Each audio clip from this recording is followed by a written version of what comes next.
Hey everyone, welcome to episode 17 of my podcast, Is Breakfast Included? Now today on the podcast, I sit down with my good friend Kevin Sciou, who I know as Frenchie. I just mispronounced his last name.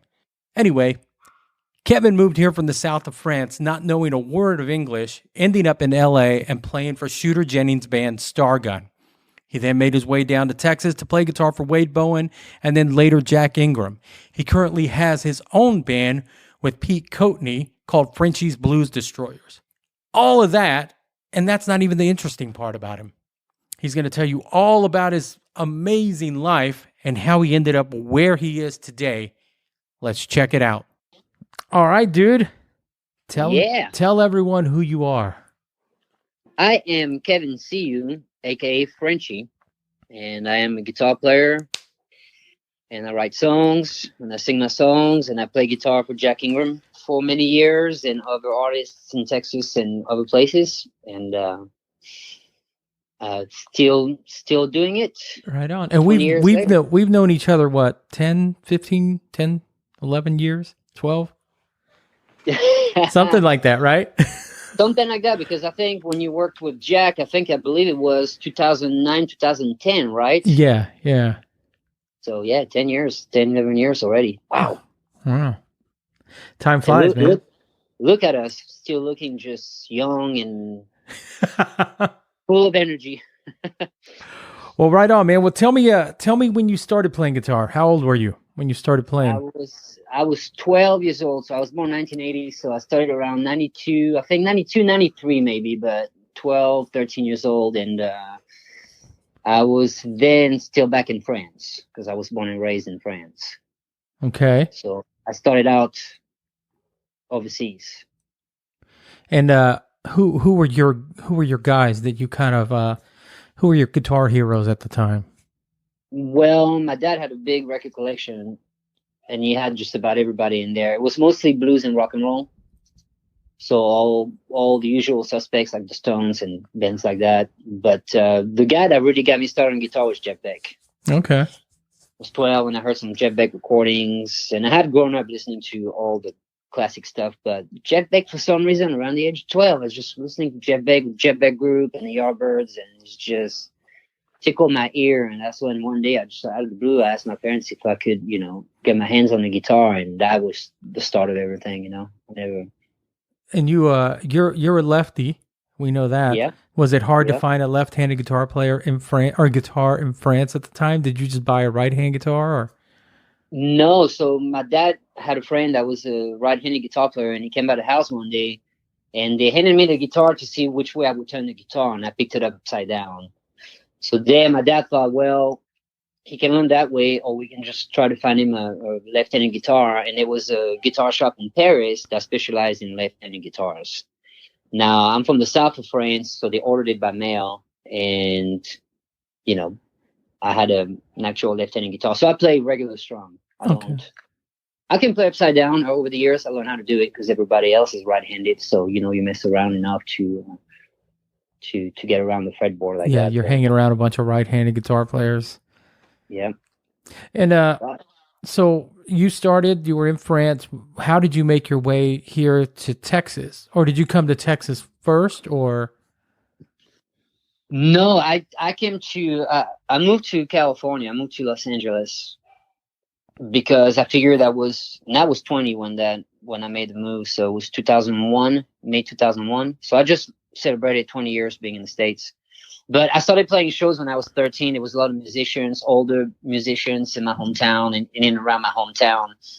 And I started playing. And then, so by the time I left home, 19 years old, 20 years old, I'd already played a few years, in bars and stuff. And I was just like, man, I want to play American music. But if you play American music in the south of France, it's just not the same as doing it where that music was born. Yeah. So I figured, I said, well, if you're gonna have a chance at anything, you got to do it now. So I just basically left as a backpacker, and I found a hostel in LA, and I just got a plane ticket. It was easy back then to do it, and it was cheap. And I moved to LA and started picking up ads in the papers, and that's what got me started. So I moved to LA, and when I was there, while staying at a hostel, I ended up running into Shooter Jennings. Yeah. And that happens 3 weeks after I just landed in the States. And met Shooter one night after a little party that was going on with some other musician friends. And we got to talking and asking me what I was doing. And I said, I'm doing nothing. I'm living in a hostel, and I'm trying to figure out what I'm going to do next. And they said, well, we need a guitar player, and you'll be perfect for the gig. So, I was young and, jumped at the opportunity, and that got everything started. We played together for 2 years in a band called Stargun from 2001 to 2003. And I got to meet Waylon before he passed away, because that was 2001 and he passed away in 2002. And while I was with Shooter, 2 guys in the band were from Waco. Lex Lipsitz, the drummer, and Carter Falco, the rhythm guitar player. So there was 2 Texans in the band. Oh, and Chris, the bass player, was also from Dallas. So I was in California, but hanging out with a bunch of Texans. We're and everywhere. I don't know. Yeah, and it's I don't know why, but I had an affinity with people from Texas even when I was in California. So while I was with Shooter, we went on a little road trip through Texas and back. And while I was in Texas, I met the guys in Ragweed, Stoney, Wade, and all these people. And so anyway, back in LA, Stargun ended and Shooter went solo. So we parted ways. And I came to Texas and I started playing with Wade in 2003. And I made the move to Texas because LA was all right. I enjoyed my time there, but also I think being from a small town, south of France, I could kind of relate more to being in Texas where people are a little more approachable, even people that are, big music artists, And so I played with Wade for a little while. Then I went back to LA. I was just kind of trying to figure it out, from one gig to another, what would be the next move. Because being from France, I was on work visas. And the Waylon Jennings company was my sponsor for years, even after I stopped playing with Shooter. So I always had expiration dates. So I was always looking at the next move to make sure that I wasn't going to be in a situation to where they would ask me to leave. Mm-hmm. So when I played with Wade wasn't as big as he got a few years later. We were still playing like small clubs and stuff like that. He still had the West 84 attached to his name, right? So that was like the beginning. And I was worried that, immigration would not take that as a professional gig. So I went back to California and I played for a band called Rock and Roll Soldiers that was signed on Atlantic Records. And via Atlantic Records, I was able to get an extended work visa. And it gave me more room to keep doing music and staying in the States.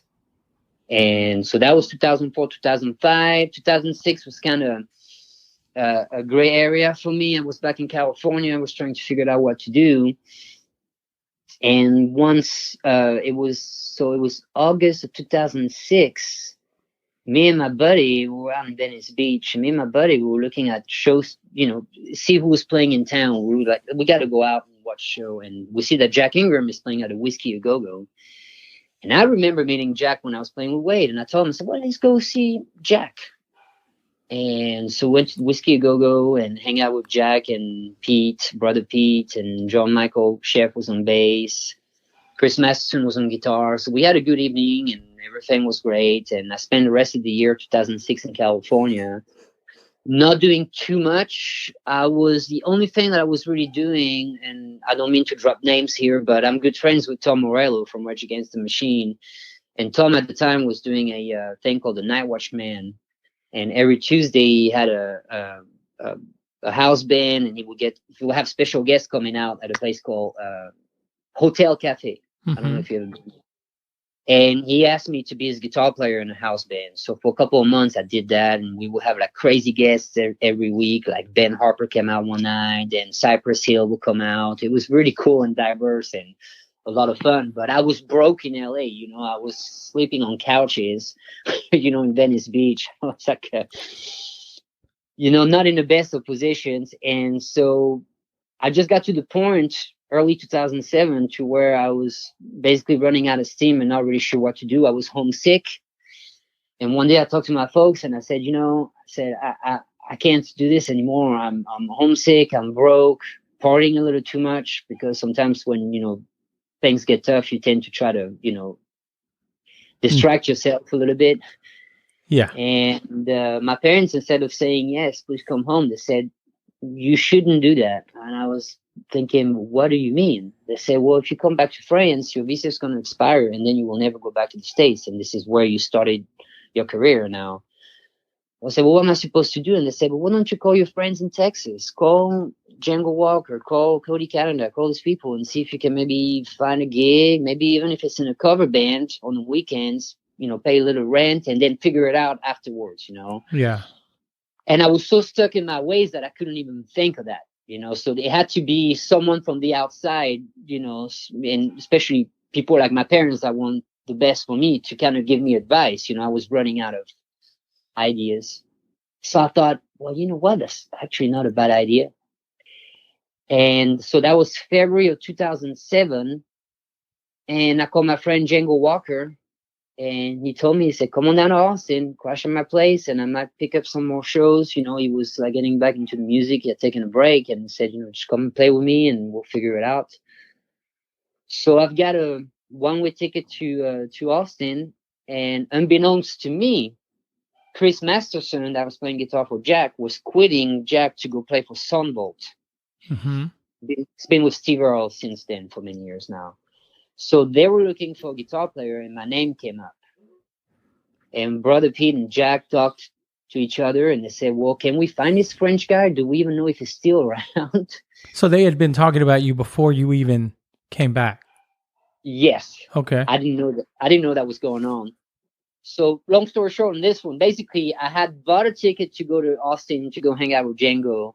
In the meantime, they contacted people that they knew might know where I was. So by the time I got to Austin, a week later, I was on the tour bus with Jack. And it started my, decade plus run with Jack. Yeah. So I went from nothing to pretty much overnight, as far as moving, from California back to Texas for the second time, to, sleeping on couches and, taking a Greyhound to go to Austin to, so I can have my amp with me and stuff, to being on the tour bus and opening up for Brad Paisley. So it was a pretty crazy turn of events. And if it wasn't for my dad to push me to say, hey, it's not over yet, just try to bounce back, Yeah, maybe keep trying. Yeah. Yeah. So that was 2007, and since then, I got a green card and eventually become American citizen, and I never stopped. I lived in Nashville for 8 years when I was with Jack for the first 8 years, and I moved to Oklahoma, and then I came back to Texas about a couple years ago. And that's where you and I met, on Jack Ingram. That's right. Yeah. Yeah. I remember the first show. I showed up and did a rodeo with you guys, and I remember hanging out with you and Billy Noel and Pete in the dressing room and thinking to myself, like, dude, these guys were made for me. These guys were they were tailor made for me. We were just goofing around pretty much. Yeah. I just felt right at home. I didn't feel all awkward, Yeah. But that's where you and I met, and I had a lot of good times working with you guys, man. You were It was good. You guys were a great band, backing up Jack, who's a great whatever Jack is. No, he's a great frontman, man. He's a great songwriter. So after that, you've been with Jack, but you've also you've done some other things in that time, right? Well, so when I was with Jack and I was living in Nashville, me and my friend Lex, who was drummer for Stargun, he ended up going to the management side. So when I was in Nashville, we made this. He was working for a label, a Cold Forge label. It's that rap country stuff. And we will always mess around, get together, drink some Jack Daniels, and record some music. And he said, "Man, I think we can write that stuff." and we can probably get a couple of cuts. And I said, well, that's what you do in Nashville, right? And that stuff is hot right now. So he was A&R for the label called Average Joe's. And him and I would just mess around. We'll get together at night in his little home studio, get drunk, and record, tracks and, make tracks. And then he turned it over to the label to see if Call For would get a cut. And the label ended up signing us and releasing an album on us. So we never played shows, but we ended up having a #1 with Call For on this, I think it was called Declaration of Independence. It's very, and we had a co-write in that. So that's the only #1 I've ever had. And it's not too bad. And Redneck Social Club did all right. We had a soundtrack. But so that's what I was doing in Nashville. But while I was in Nashville, so around the time that you started with Jack, that's when I started messing around with songwriting. Before I would just write guitar riffs and stuff like that. But as my English got better, and also hanging out with people like Jack, I would pay attention to what Jack was doing on the road. He would always pick up an acoustic, or sometimes he will have a fellow songwriter coming out on the road with us so they can write. And I was always paying attention to what he was doing, and then discovered, Texas artists like, Ray Wiley Hubbard and Guy Clark and Towns, and it spoke to me because I grew up listening to blues music, and then also the 60s music like the Beatles and stuff. So it was always harmonies and then always raw material. I like easy, simple songs. So I naturally started leaning towards lyrics. And so I started writing my songs, and I recorded a couple of demos, and eventually Pete and I, we started doing shows together under the moniker Frenchie's Blues Destroyers.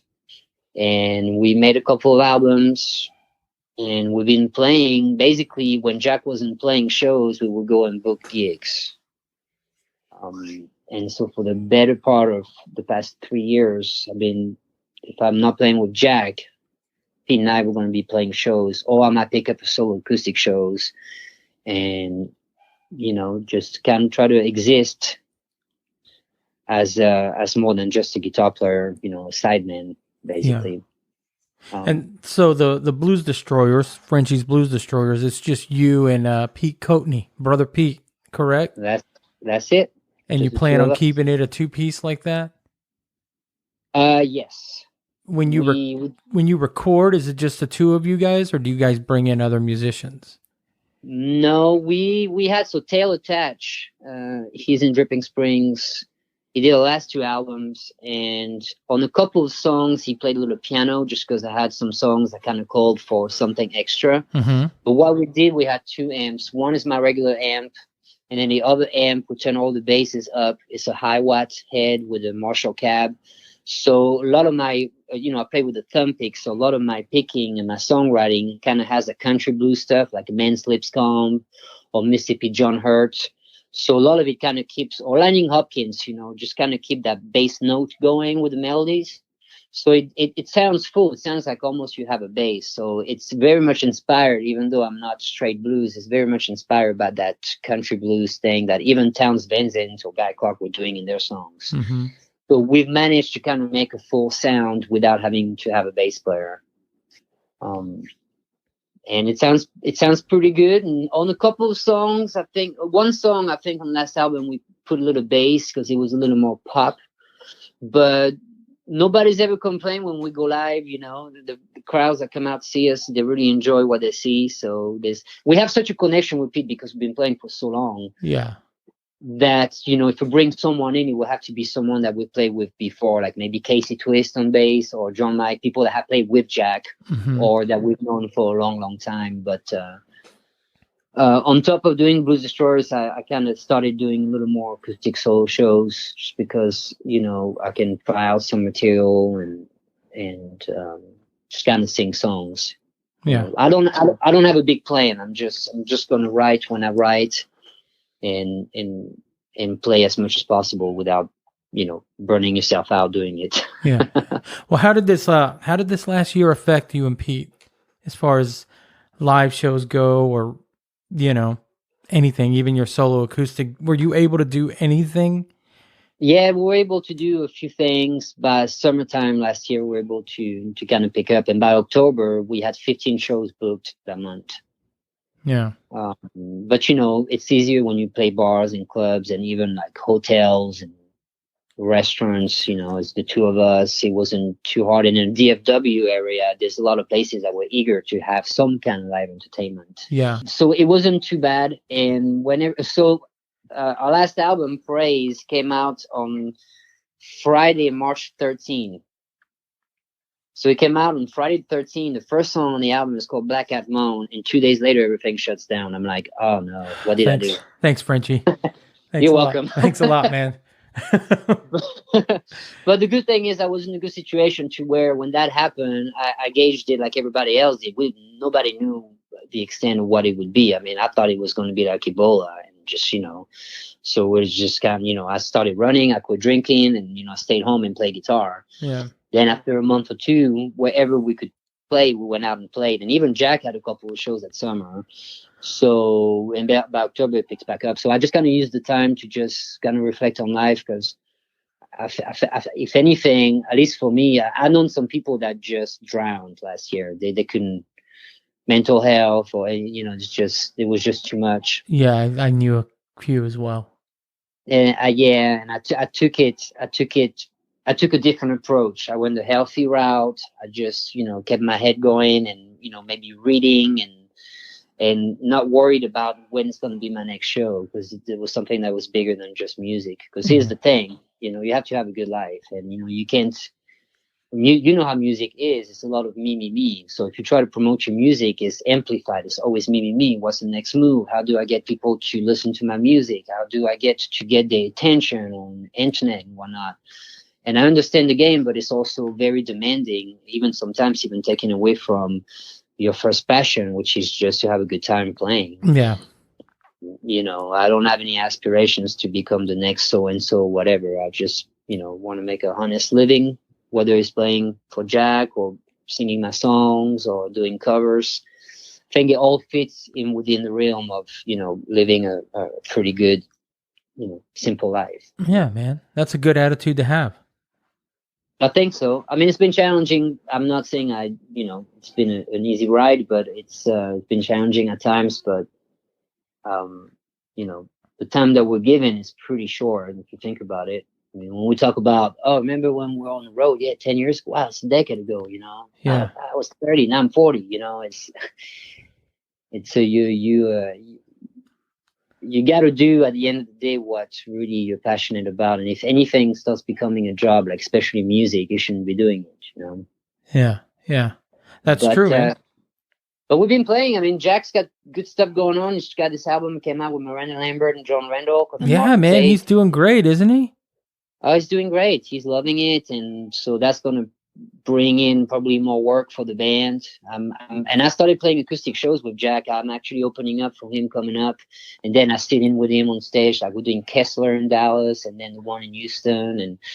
And so he's giving me kind of a hand to do. Kind of a platform for you to. Kind of platform, yeah, and recognize that, that I do more than just playing guitar for him, which he doesn't have to do. So it's a good position for me to be in, and I did write some songs, the past year, and try to figure it out like how to release them eventually, and I'm kind of taking my time. I was actually thinking about it yesterday because you see on the internet now, Instagram, whatever, you see all the people that you follow, and everybody at once is going on tour. From big artists to medium-sized artists to local artists, and I'm thinking, dude, you can't have everybody going back out all at once. Like, the basic fan, the people that, everybody else been in the same situation financially. Like, a concert goer, how are they going to pick what they're going to go see? Yeah. You're gonna run out of money quick too. I don't know. yeah, I saw that. Every tour just starts on the same day almost. So your story, man, it's a really interesting story. I remember sitting in a van or on the bus or whatever, and you telling me, I used to ask you over and over, I used to ask you a bunch of questions. But in that time, were you ever able to meet any of your heroes? Did you ever meet Jeff Beck? Did you ever meet any of the guys that you looked up to playing? The ones that were still around? Or I never met Jeff Beck, but the time where I got to meet a lot of people that I liked was when I played with Shooter in LA, because the band started, and we were playing at Whiskey A Go Go and had residencies at the Viper Room, and it was sold out. So, the first show I played with Shooter, Tom Morello was in the crowd, and I'm like, oh boy, okay. And Tom ended up writing a letter. Did you get your toggle switch ready? No, I was like, I didn't have a tuner. I was tuning by ear. They're like, dude, we got to get you a tuner and deodorant. I'm like, what? I don't think. Yeah, this is America. It's not France anymore. You got to shower. I'm like, oh, come on, you guys. But but Tom was in the crowd, the first show, and we became fast friends. So I respected Tom very much, and I think the main guy that I who was a guitar hero of mine when I was a teenager and still is to today was Slash. I got eventually to meet Slash and ended up playing a show with him, Matt Sorum and Duff McKagan, and Shooter singing. It was at Sundance Film Festival in 2003. And I went to rehearsals with them. Then we flew to Park City, and we played a show for a premiere of a movie in this club. And here I was hanging out with Slash at soundcheck, drinking Guinness and smoking Winston's, talking guitar. And that was probably the highlight of my 2 years in LA in the beginning, because I realized that you get the posters in your bedroom wall and stuff, and then you go hang out, and if you're cool, if you're just like hey, you're here for a reason, just be cool, and the regular people. Sash was very eloquent when he was talking, very down to earth, and didn't feel like I was hanging out with a guitar hero of mine. I was hanging out with the cat in hat. Yeah. Hanging out with a peer. Do you ever think about what your life would have been like had you went back home? Yeah, often. Actually, me and my parents are really close, and we talk on the phone, especially since I haven't been home in a year and a half. And we talk about it, and there's no telling what I would have done. I probably would have still played music to some degree, but it could have ended bad for me. I think I could have been pretty bitter, and I have a lot of friends that I played music in high school with, and I had I don't know why, maybe in the water or in the wine, but a lot of my the kids that were my age, there was a few that were good guitar players, a few that were good singers, and everybody was talking about doing something. But when it was time to actually make a move, nobody ever did. So everybody I know from home, they never left. Yeah, and I'm the only one that did. And so the story was not written, had yet to be written. So now that I've been here 20 years, I'm an American citizen, I can always try to imagine what my life would have been like if I'd ever stayed home. But it's really hard to imagine. That's why I say it could have probably ended bad, just because I probably would have been the guy at the bar, that has a job, maybe married. I don't know. It's really hard to tell, Or maybe I would have gone to Paris and played for French pop artists. Who knows? But I was so influenced by everything American, from the music, from the TV series, from movies, from sports, that it kind of made sense that I would give it a shot. I was 5-6 years old watching Dukes of Hazzard, back in France, and listening to Ken Heat or Grand Funk Railroad. So it was just one of those deals to where it was almost meant for me to become American one day. And it was a long road, it took me 15 years to get my citizenship, and I think a lot of people that are not into music that come to shows, they think the road is all fun and games, and we do make it fun, but I think we make it fun because it's a lot of hard work. You know how it is. Yeah. To get point A to point B, it's a thing in itself. Like, you're literally almost getting paid to travel. Like, the playing is the shortest part of the road. The playing is almost like your break from the actual real deal. Yeah, like bus. Bus leaves at 3 a.m., drops you off at the airport at 5 or 6 a.m. to go fly somewhere in Wisconsin to go play a county fair, and then back on the plane at 4 a.m. the next day to meet back on the bus to be back in Texas and do a run of shows. It's a lot of work, and truck stop food and oh my God, yeah, right. Do not ever buy a corn dog at 4 a.m. for Flying J. Do not do that. I learned my lesson. So, do you have any other plans? You're playing with Jack. You've got the Blues Destroyers. You said you wrote some songs over the, in the last year. Yeah. Do you have any plans for a new album? Like, I know yours just came out a little over a year ago, but do you guys have enough material to record a new album? Yes, and I went in with my friend Phil Pritchett and recorded 5 songs acoustics to see if it would sound good. And I'm still debating whether or not to release just a 5 song acoustic thing to just kind of paint the songwriting aspect instead of the band aspect. Uh-huh. I'm taking my time with it. I'm engaged, and me and my girl, we're actually moving out of Fort Worth to Abilene in the next couple of weeks. So there's a lot of good changes in my life, and so I'll be not based in Fort Worth anymore, even though I'll be coming up often to play shows, and we have a pretty busy schedule with Jack. So I'm kind of taking my time with it because, in the end, as of now, either as Frenchie's Blues Destroyers, as Frenchie, it's not like I have a huge fan base that are eager and waiting for the new material to come out. So I have more room to just kind of take my time and see whether we're going to do recordings, full band, or, electric with drums and everything amplified. Uh-huh. Or if I might want to just release some songs just to kind of have it out. The good thing is there's no rules anymore. So if I decide to release a 5-song EP acoustic, I can always go and re-record the songs full band later on. Yeah.